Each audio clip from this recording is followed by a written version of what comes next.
Adding shadows to the elements in your designs makes the elements realistic, thereby making your designs look more professional.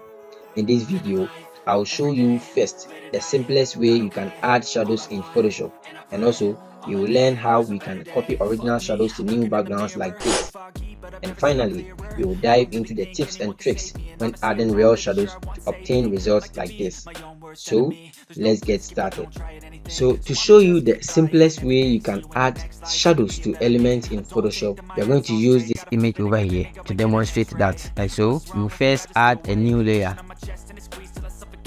by clicking on this plus sign here, and after adding the new layer, you either press on B for brush tool, or you come here and search for it in the toolbar. Right click on this tool for the brush tool over here, and you right click on the canvas for this tab to display, and you mostly see it like this, a full circle like this.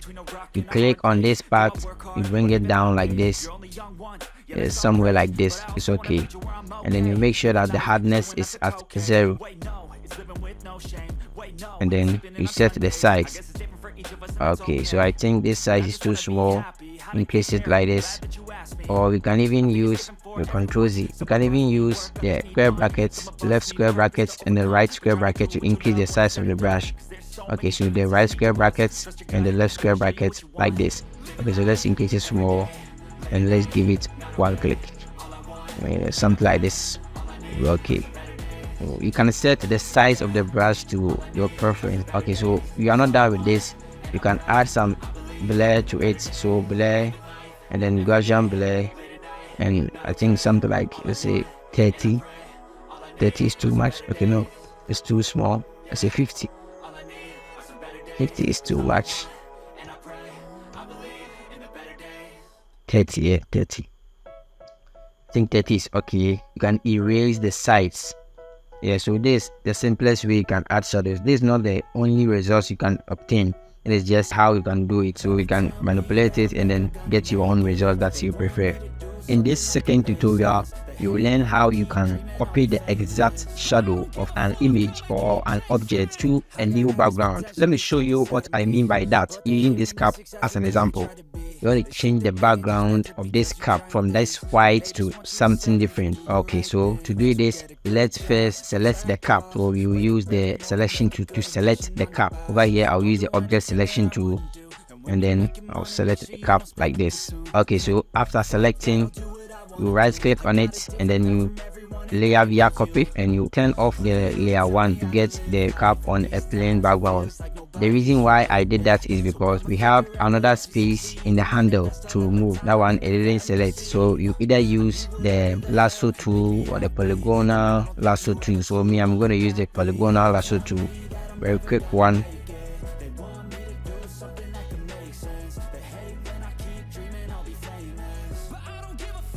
Okay, so we are done selecting the inside, and then you make sure that the layer is selected, and then we click on backspace to delete it out. Control D to deselect, and then Control O to fix screen. And let's add our new background. Place embedded.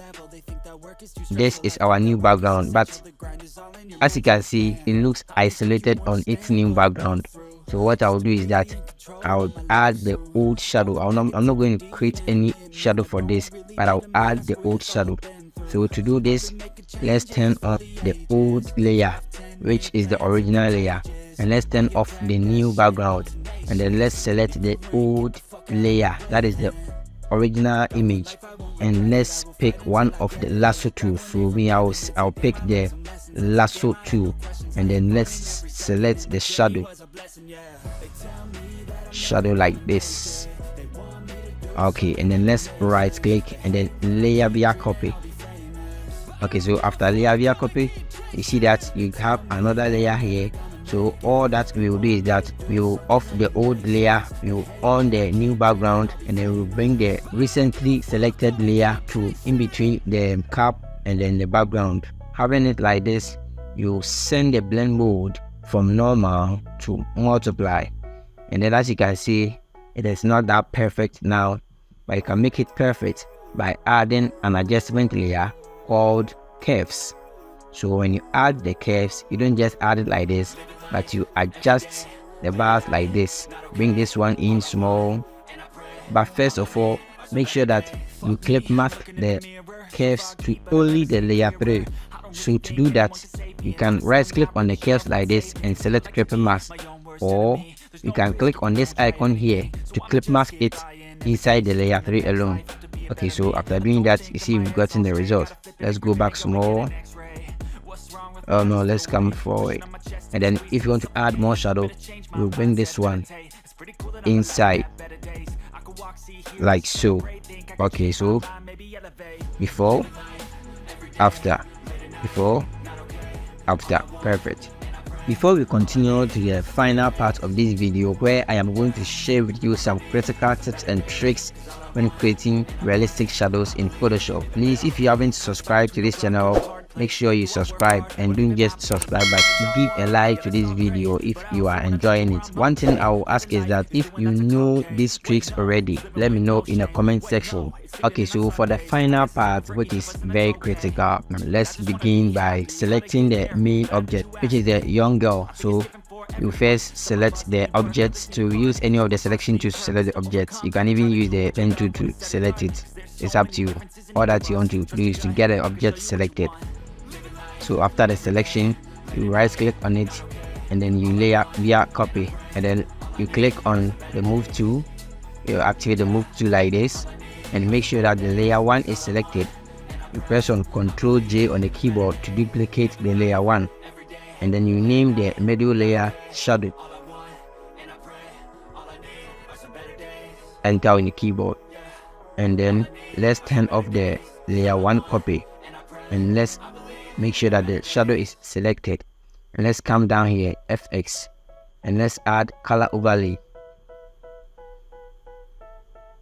And then for the color overlay, let's make sure that it is black, and then okay again.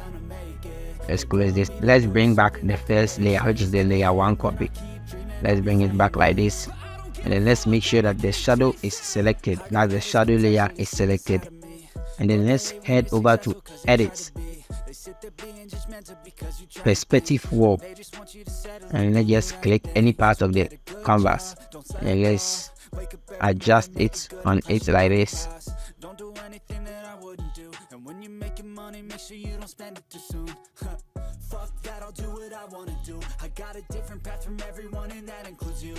And let's click on it again to take care of the lower part, which is the shoes.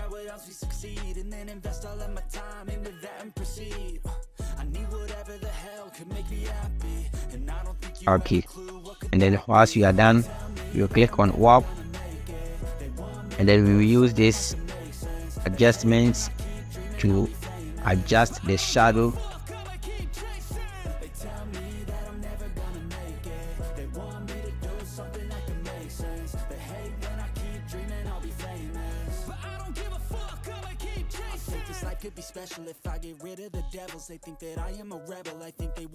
I think something like this is okay, and click on the check mark, and let's reduce the opacity to like 70, or let's say 75, and then let's add filter, blur, Gaussian blur, like 7.5, something like that. Press on OK, and then we now have our shadow, our realistic shadow. You may not know the uses of each of the tools here, or maybe you know how to use them, but you may be using them wrongly. In this video on the screen now, I have explained, and then I dive deeply into all the tools over here, and then some unique uses that you can use them. So if you want to learn more about the tools here, click the video on the screen.